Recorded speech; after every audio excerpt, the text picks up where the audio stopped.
Hola, buenas tardes. Somos el equipo 7 y está conformado por Emilio, por Alma y por mí, Antonio. Antes que nada, queremos agradecerle por brindarnos este espacio para conversar con usted. Somos estudiantes de psicología y durante este semestre hemos estado abordando diversos temas, ya sea relacionados con la práctica clínica. Es por eso que nos interesa conocer un poco más sobre su experiencia profesional, así como su perspectiva sobre algunos conceptos que hemos trabajado en clase. Ok. Gracias a ustedes por invitarme.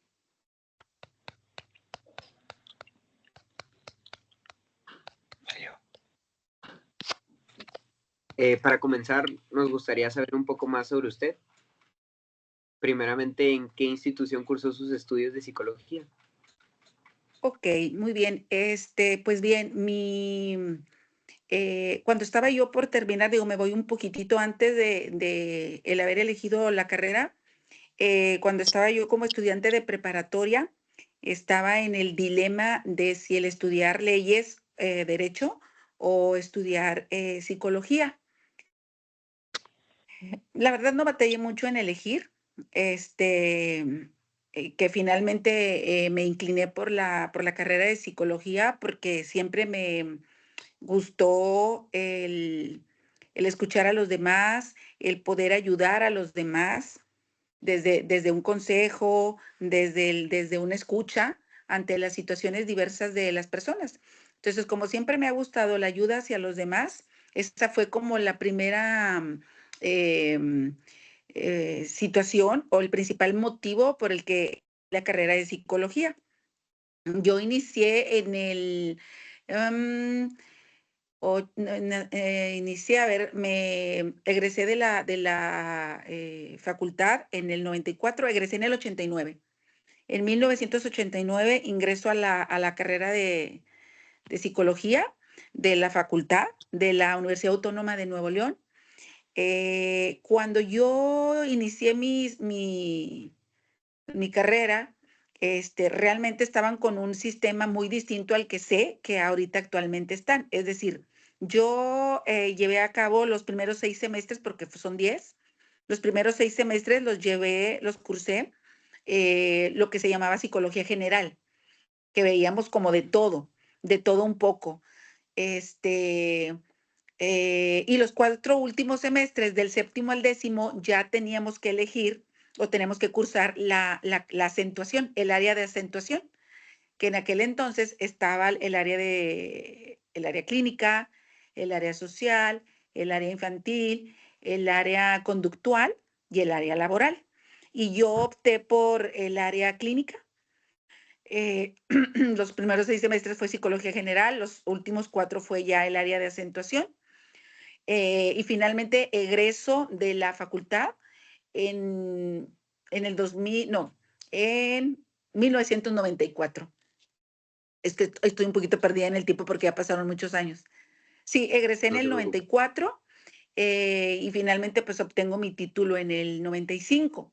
Del 95 al día de hoy he ejercido mi profesión como psicóloga clínica en consulta privada, pero fue en el 98 cuando ingreso a una institución que se dedica a la prevención, al tratamiento y a la investigación y a la enseñanza de las adicciones. Desde el 98 también a la fecha, al día de hoy también estoy en esta institución, que es una institución del área de salud o del sector salud. Y entonces esa es la manera en cómo a través de todos estos años, estos 28 años, 27, 28 años, he estado ejerciendo pues la profesión, ¿verdad?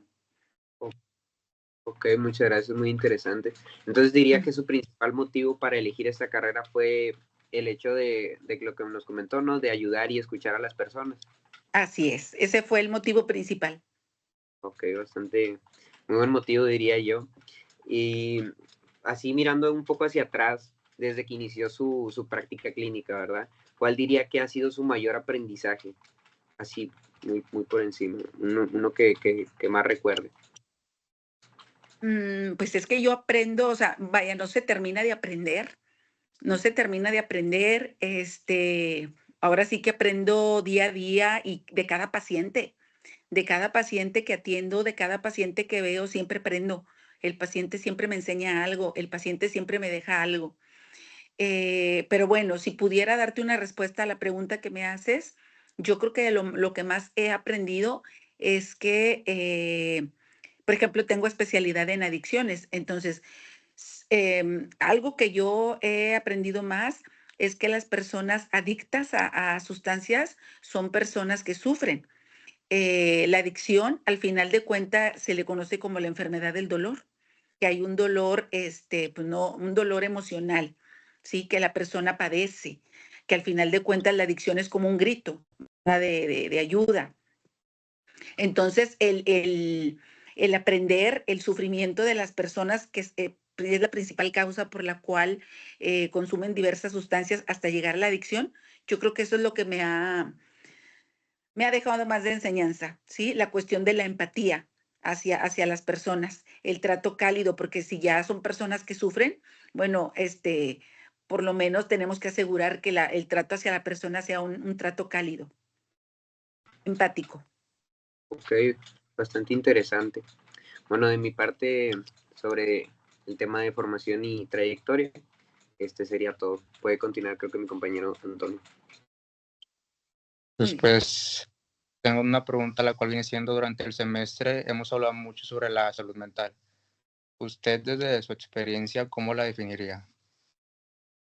Bueno, si yo tomo en cuenta la definición que la Organización Mundial de la Salud nos da, que dice que el concepto de salud mental hace referencia a aquel estado de bienestar en el área emocional, psicológica y social, que le permite a una persona estar funcional en las diferentes áreas de su vida, ¿verdad? Es ese estado de bienestar, ¿sí? En estos aspectos, tanto en el social como en el psicológico, como en el emocional, que hace que la persona esté funcional en sus diferentes áreas de vida. Ese sería el concepto de salud mental de acuerdo a la Organización Mundial de la Salud. Que igual me gusta su definición, porque no solo muestra que la salud mental no solo es tener problemas, sino sentirse bien con uno mismo. También, ya para finalizar con este subtema mío que me tocó, le voy a hacer una última pregunta, la cual viene siendo: ¿qué diferencias observa entre los conceptos de salud y enfermedad dentro del ámbito psicológico? ¿Qué diferencias encuentro? Ahorita les hablaba que la salud mental es un estado de bienestar. No puedo decirles que el concepto de enfermedad es propiamente lo contrario, no, pero lo que sí puedo decir es que cuando hablamos de enfermedad y de salud, hablamos de salud, vaya, un tanto de no sé, no puedo decir de carencia, pero sí un tanto de un estado de bienestar no tan óptimo en una persona, en donde hay molestias, en donde hay cierto grado de disfuncionalidad en sus áreas de vida. Ahí podríamos, vaya, conceptualizar a la enfermedad. ¿Sí? Ok, gracias por su punto Ah, de vista. Vamos a pasar ahora con la psicología clínica, psiquiatra y neurología. ok. La cual aquí la pregunta viene siendo: ¿en qué tipo de casos usted considera necesario trabajar de manera interdisciplinaria con psiquiatras o neurólogos? Pues justo las adicciones. Justo las adicciones, cuando una persona es adicta a una sustancia que usó y posteriormente formó una adicción, muchas de estas personas, un gran porcentaje, llegan a padecer daños cognitivos o daños neurológicos. Entonces, justo en este perfil de personas con esta problemática es muy importante la atención multidisciplinaria, desde el área médica, no sé, medicina general, psiquiatría, psicología, trabajo social, o pudiera ser hasta enfermería. Eh, ese sería como un buen tratamiento que se le pudiera ofrecer al paciente si todos estos perfiles hacen su aporte a una evaluación muy completa, a una evaluación eficaz, que esto va a permitir que se le pueda ofrecer al paciente, pues ese plan de tratamiento para que el paciente pueda recuperarse. Pero este es uno de los casos en donde la atención debe ser multidisciplinaria, con personas adictas. Ok, gracias. Ya respecto a su respuesta, muchas veces se confunden los campos de la psicología clínica, la psiquiatra y la neurología. ¿Usted cómo describiría estas diferencias entre estas disciplinas? Ajá, pues es que cada una tiene su eje específico, ¿sí? Por ejemplo, en la psiquiatría, uno de los aportes principales, pues obviamente es el conocimiento y el uso de toda la eh, farmacoterapia, ¿sí? De toda la medicación, de toda la gama de medicamentos, aparte de conocer propiamente cada trastorno mental o emocional. El área de la neuropsicología, pues como su nombre lo indica, ¿verdad? Está enfocado específicamente ya en la cuestión cerebral, el cómo el organismo funciona, el cómo el organismo es dañado. Y en el área de psicología, pues el enfoque está más en la cuestión de la conducta. Cada uno tiene como su foco, vaya, específico de trabajo. Ok, gracias. Ya vamos con mi compañera Alma y sus temas. ¿Sí? Y ahora tocando el tema sobre la psicopatología y psicología de la anormalidad, ¿cómo suele usted abordar el estudio o diagnóstico de estos trastornos en sus pacientes? Mm, a ver si entendí un tanto ¿me la podrías repetir, Sí, ¿cómo por suele favor? usted abordar el estudio o diagnóstico de estos trastornos en sus pacientes? Ok, perfecto. Con todos los pacientes indistintamente, en este caso incluyendo a pacientes que traen alguna situación patológica Ujú.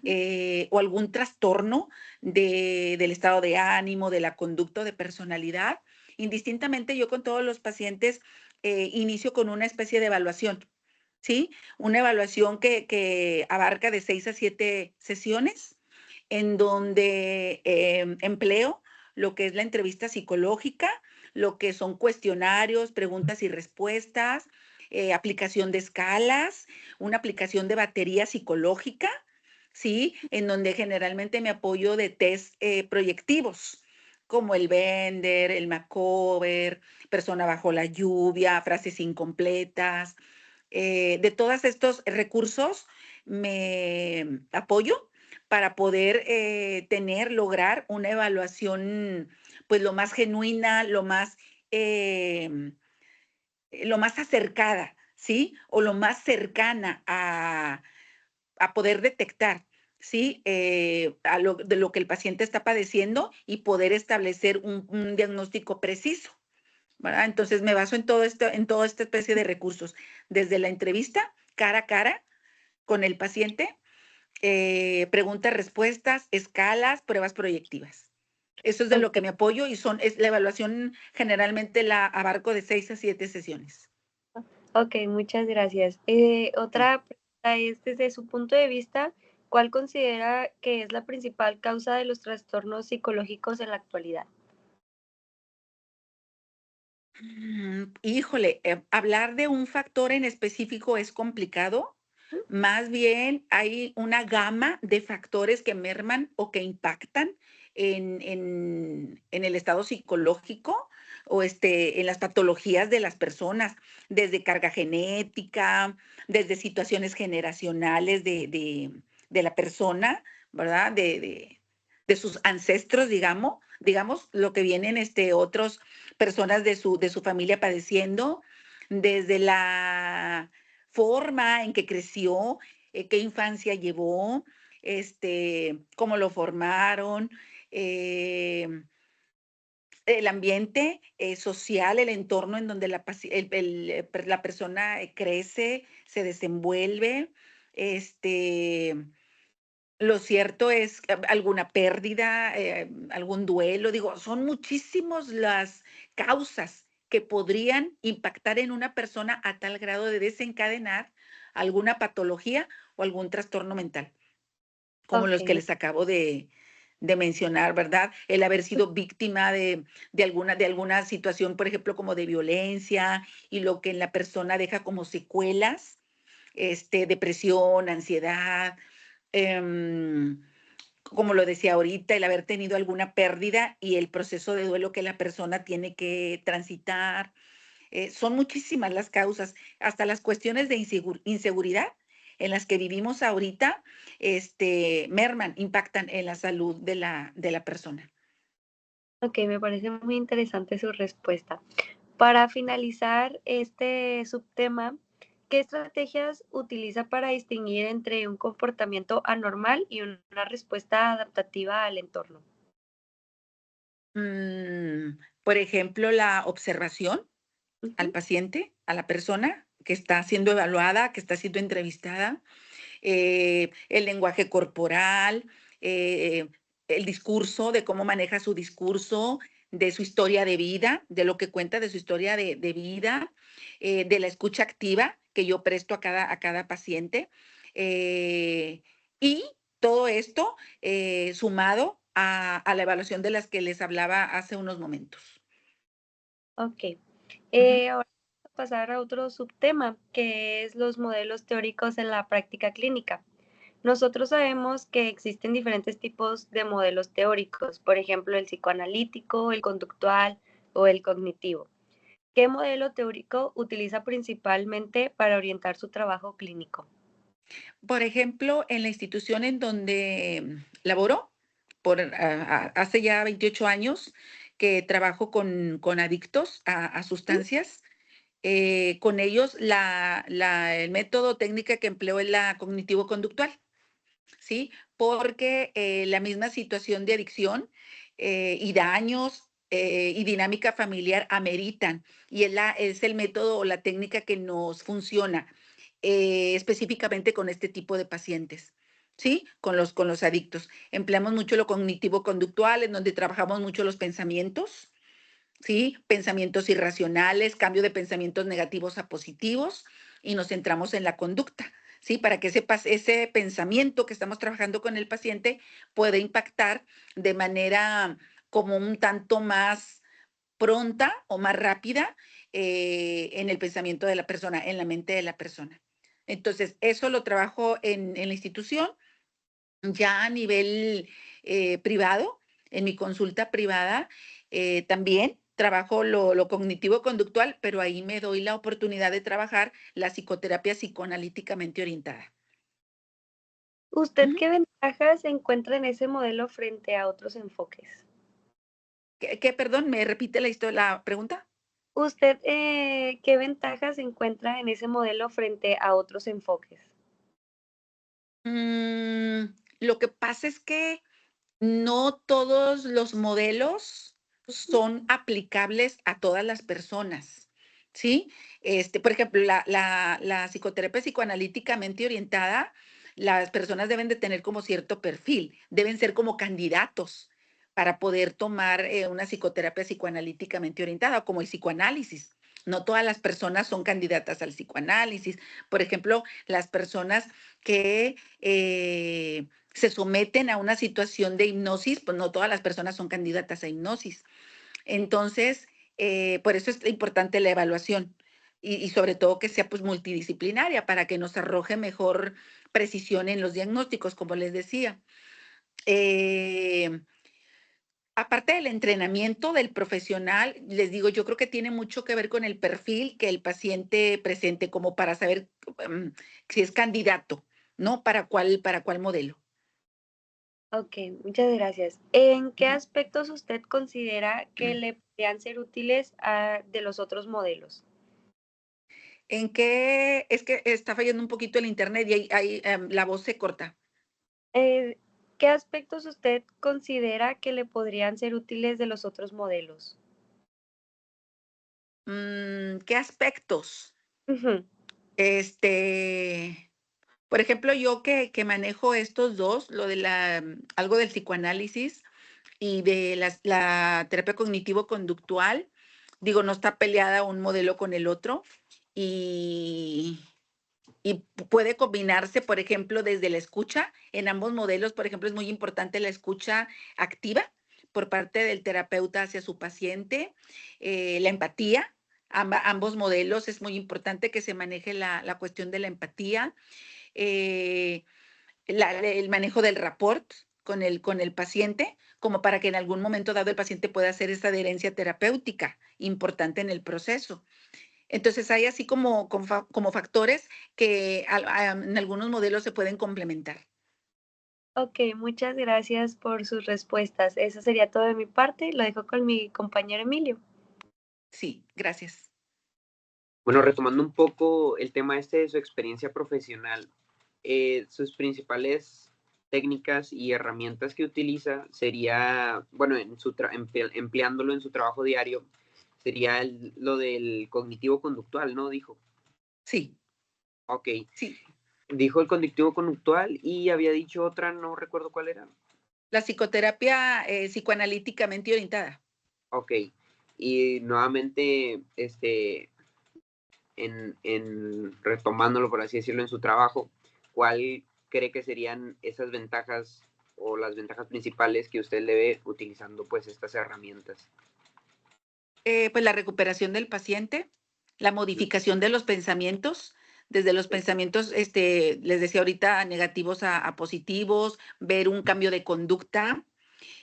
Bueno, si bien es importante que pueda mencionar que si estamos ante un trastorno de personalidad, hablando de patologías, pues los trastornos de personalidad, ¿qué les puedo decir? Como un trastorno límite de la personalidad, como un trastorno obsesivo compulsivo, como un trastorno narcisista, pues no tienen cura, ¿sí? Pero se trabajan sobre algunos objetivos con el paciente de tal manera en que el paciente pueda lidiar con esos trastornos y pueda tener una calidad de vida y pueda estar funcional en su vida, como sin tanto problema.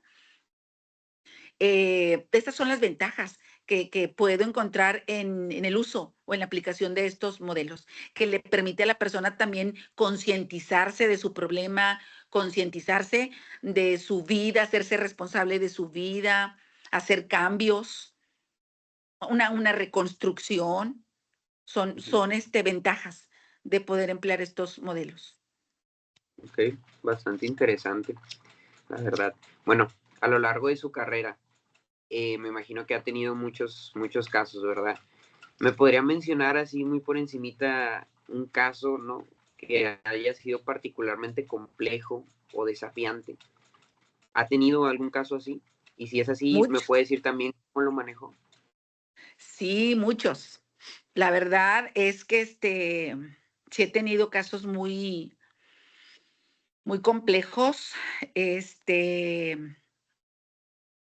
Hablando, por ejemplo, de un paciente, los pacientes adictos a sustancias, por ahí escuché a un psiquiatra que comentó y puedo constatarlo, que los pacientes con adicciones son los pacientes más difíciles de tratar, porque no solamente es tratar su adicción, sino todo lo que está detrás, ¿sí?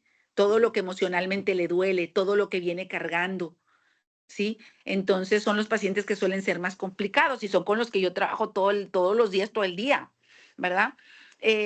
Bueno, un paciente que pudiera vaya, un caso del que pudiera hablar es un paciente que siempre lo recuerdo.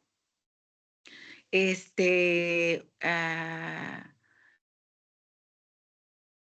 un paciente que tenía adicción a diferentes sustancias, a varias sustancias. De hecho, eh, eh, una infinidad de sustancias, ¿verdad? Que cuando él no las mencionaba a las personas que lo evaluamos, principalmente a mí, porque yo fui su terapeuta en todo su proceso de recuperación, eh, pues este chico inclusive mencionaba hasta drogas que me sorprendía, ¿no? Por el nombre que les daba, nombres coloquiales a veces. Pero bueno, era una gran lista de sustancias que él usaba, estaba considerado como un poliusuario, usaba las drogas se clasifican en 3 grupos, depresoras, estimulantes y alucinógenas, y él usaba drogas de los 3 grupos, ¿sí? Combinadas. Fue un chico que desde que nació fue regalado por sus papás, Ninguno de los papás quiso quedarse con él, lo regalan, a él lo adopta una tía, pero pues la tía trabajaba todo el día, hizo siempre lo que pudo por este chico, pero bueno, la tía trabajaba. Entonces, este jovencito, cuando era niño, eh, mucho tiempo se la pasaba de esos niños que siempre están en la calle, porque no tenía como la supervisión y quien lo cuidara. Entonces pasó mucho tiempo en la calle, creció haciendo niño así como que de esos niños que andan así como todo el tiempo afuera. Entonces eso propició que él se convirtiera en un niño vulnerable para otros que lo identificaban como un niño solo, como un niño como indefenso, y fue víctima de abuso sexual varias ocasiones por diferentes personas. Sí, en diferentes edades, desde los 5, desde a los 7, o sea, durante su vida sufrió de diferentes tipos de abuso, hasta abuso sexual, y desde muy temprana edad, porque como creció en la calle, aprendió a usar drogas desde muy temprana edad, ¿sí? Desde mucho antes de la adolescencia, él ya conocía las drogas. Llega un momento en donde él se da cuenta que está muy mal ya, de salud, tenía alucinaciones, muy disfuncional en su vida, y él solito acudió a la institución a pedir ayuda. Cuando llegó con nosotros, pues, ya con un deterioro físico muy importante, muy maltratada su piel, muy maltratado su cabello, su mirada, algo como perdida. Y, cuando él empezó a dejar las sustancias, él padecía de muchos dolores de cabeza, como uno de las consecuencias del síndrome de abstinencia. Entonces tenía mucho dolor de cabeza, batalló mucho en su recuperación, lo internamos en nuestra institución que tenemos para el internamiento. Estuvo internado allá un tiempo, salió, yo le di seguimiento en consulta externa, lo veía por semana, lo estuve viendo durante varios meses. Y es un chico que ya pasaron muchos años y es un chico que permanece sin consumo, pudo recuperarse, pudo establecerse en un trabajo formal, en un trabajo estable. eh, Curó muchas cosas que él venía cargando porque es una persona que ha sufrido desde niño, y sin embargo, pues bueno, tuvo muchos cambios durante el proceso, pero fue un chico que sí, a mí como terapeuta me dejó como esa marca de un caso muy difícil, porque su pronóstico de recuperación era muy reservado. Realmente no apostábamos mucho a que lo pudiera lograr, porque no solamente tenía una adicción muy fuerte y eran muchas las sustancias que usaba, sino que no tuvo una red de apoyo suficiente por parte de la familia. Él cursó todo su tratamiento solito, sin ninguna compañía, nunca lo acompañó nadie de la familia, pero él pudo con el proceso solo. No le dábamos como buen pronóstico, pero pues sí lo tuvo. A final de cuentas sí lo tuvo. Ok, ¿verdad? Le quería hacer esta pregunta yo. ¿Qué aprendizaje le dejó? Lo que les decía hace un ratito, que las personas adictas sufren, que detrás de una adicción, que las personas no consumen drogas porque quieren o porque les gusta, sino, aunque lo puedan decir así, alguien puede decir, es que yo lo uso porque me gusta. No, en realidad el trasfondo es otro tipo de situaciones, ¿sí? Entonces, el descubrir que detrás de una adicción hay causas de origen, causas que la originaron, y que finalmente la persona que consume es una persona que está sufriendo mucho, como en este caso este chico, ¿verdad? Sí. Ok, muchas gracias, muy interesante. Ya por último, quería abordar un poco el tema de la ética y pues el desarrollo social, ¿no? En cuanto a la psicología clínica. Sabemos que es un tema pues importante y esencial, porque pues el trabajo del psicólogo implica una relación directa con las personas que confían pues aspectos muy íntimos y sensibles de su vida, ¿verdad? Entonces yo le quería preguntar, ¿cómo maneja usted estos aspectos éticos y en cuanto pues al tema de la confidencialidad con sus pacientes? Ese es un punto que yo cuido muchísimo porque la relación de paciente-terapeuta o viceversa, pues es obviamente relevante, es obviamente importante desde el primer contacto, desde la primera entrevista, desde el clic que que puedan hacer tanto terapeuta y paciente. Es muy importante y es lo que puede ir marcando todo el proceso.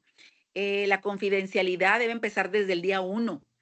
Desde el día 1, yo, por ejemplo, a los pacientes desde la primera entrevista les comento, a ver, soy fulanita de tal, te voy a hacer esta entrevista, te menciono que toda la información que tú me proporciones es confidencial, excepto aquella información que tú me des y que yo considere que pone en riesgo tu vida, ¿sí?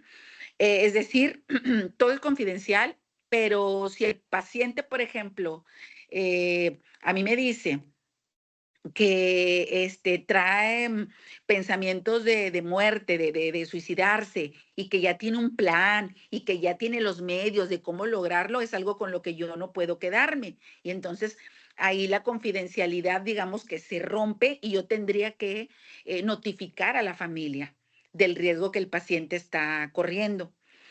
Eh, Algo en lo que yo creo que nos pone mucho entre la espada y la pared, por decirlo de alguna manera, a nosotros los psicólogos o inclusive a los psiquiatras, es cuando tenemos a un paciente que fue o que está siendo víctima de abuso sexual, ¿sí? Hace poco tiempo vi por ahí información que se hizo viral de una psiquiatra que le suspendieron la cédula o una cosa así porque hizo la denuncia de porque una de sus pacientes había sido víctima de abuso sexual y la psiquiatra hizo la denuncia y entonces la castigan por 2 o 3 años.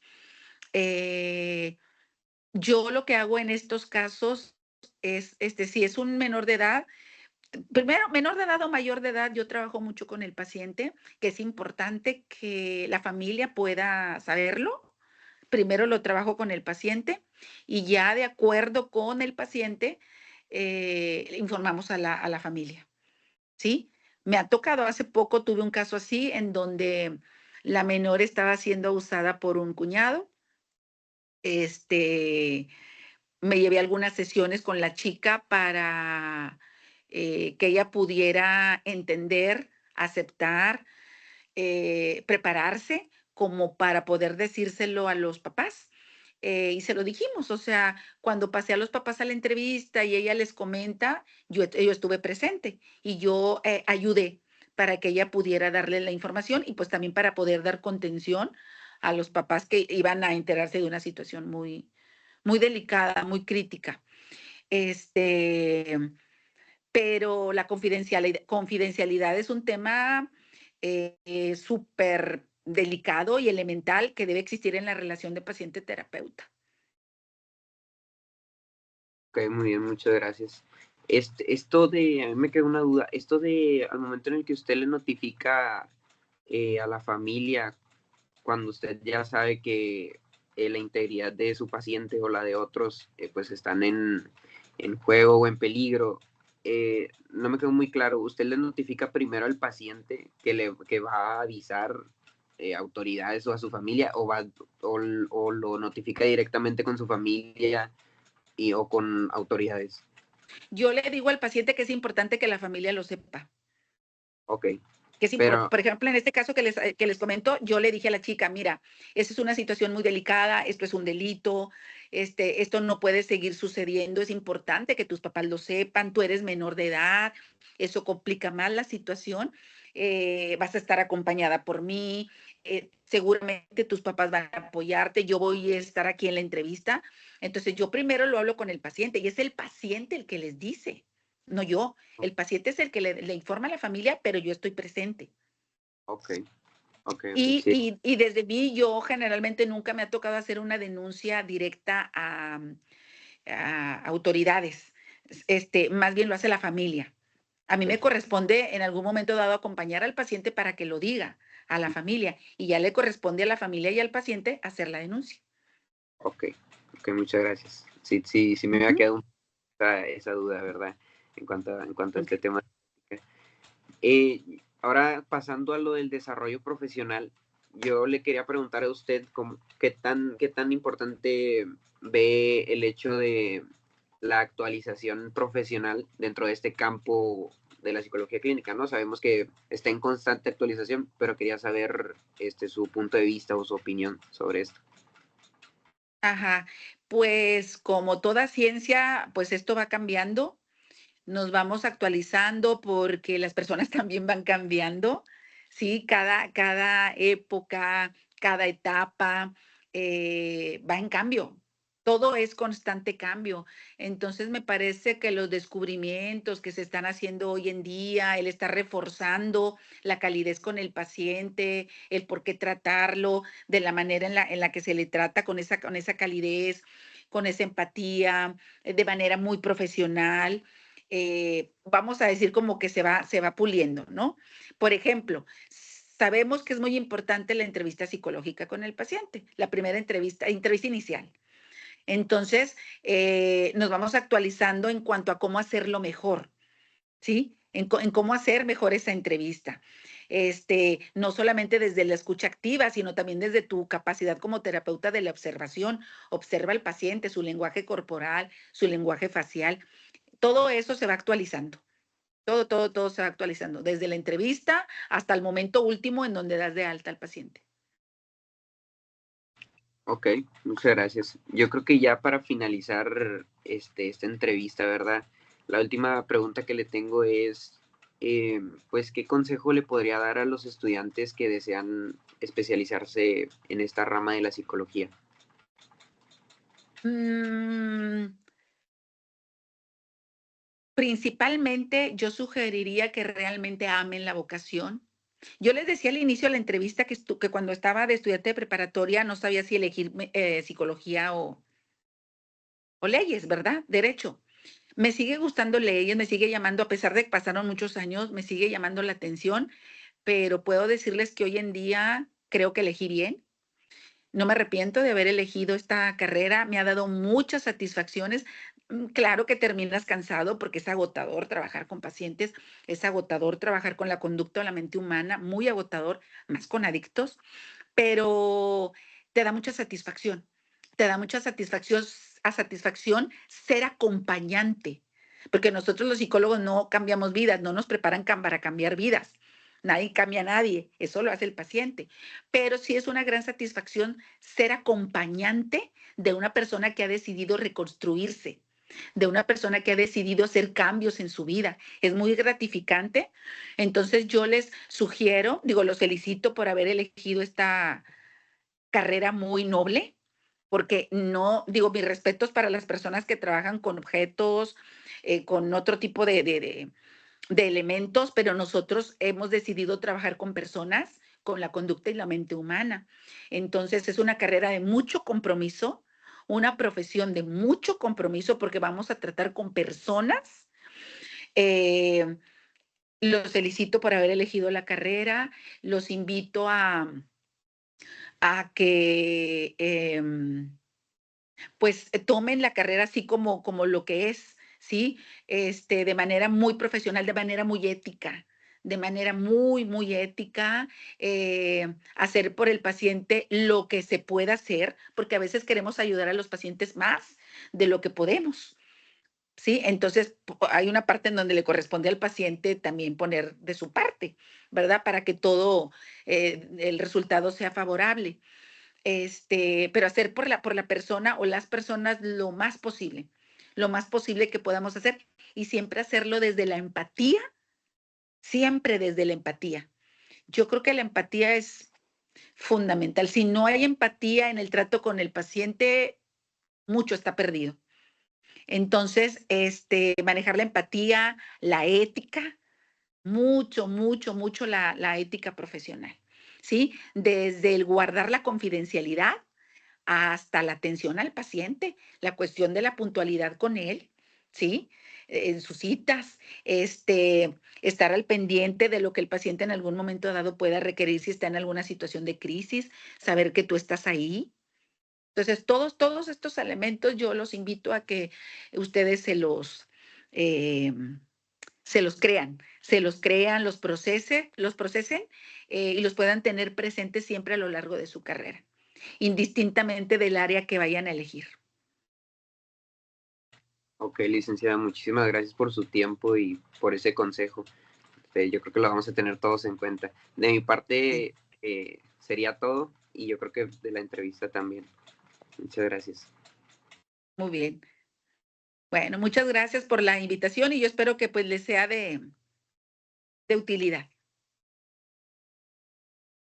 Gracias. Muchas gracias. Gracias.